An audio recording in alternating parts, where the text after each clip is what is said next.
during this time that happened, this was in your absence. You're watching him. I remember when we started training in 2011, you told me all I want to do is beat Bolt. But you said you were sitting at a bar and you watched the Olympics, not that race, but where were you that when he broke the first world record? And what did that do for you, like watching him do that and everything else? I was training for football, American football. I was getting ready. I was training to be a wide receiver for NFL. Yeah. And then I was actually on the field working on routes and everything when I heard that he broke the world record.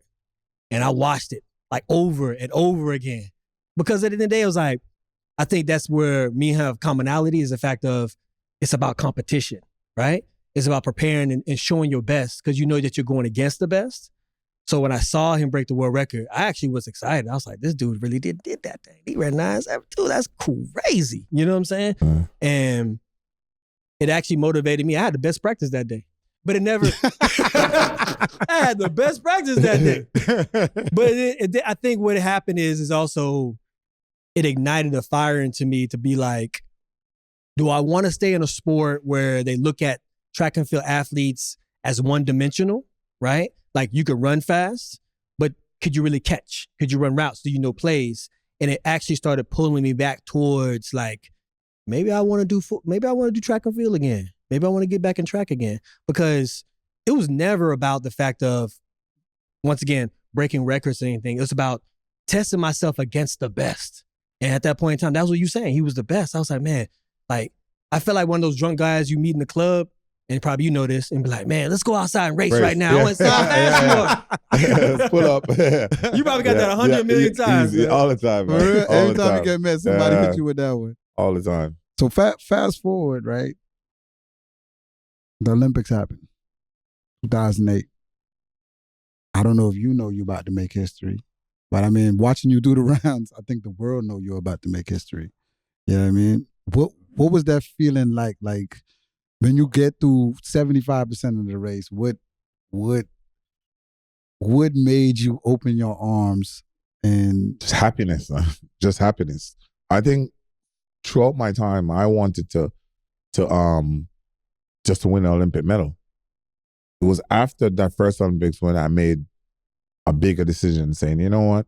I would like to do this over and over again. At the start, it was just to win an Olympic medal. You know what I mean? But when you get that rush and that feeling, I'm like, nah, I want to do this again. You know what I mean? But initially, I was just happy. You know what I mean? Because you train, this is the hardest type of train. And remember last year, I missed it. And in my mind, I was ready.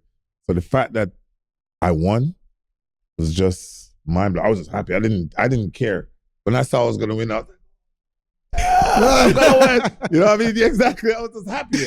I didn't know what to do. It wasn't like, because initially people were saying, oh, it's disrespectful, or to the point where I felt bad. I was like, did I really disrespect these guys? I never wanted to. So I went to a few of them at the time who I was cool. I was like, yo, are we good? And they go, bro, if we won that far, I would have celebrated. Yeah, you know what I mean? Thing. That's what they said. You know what, bro? If we did the same, I would celebrate it always. And one of the funniest jokes, it was Dick's at the time. I'll never forget. I find this story so funny. We ran the semifinals together, and I ran like 9.8. And I remember he came second, I think. And when we were walking in, he said to me, yo, there ain't gonna be no jogging in the finals. There ain't gonna be no jogging in the finals. And walk past me. You know what I mean? I'm looking at him like, what? You know what I mean? But it was funny because then, no disrespect to him, but I wasn't worried about him.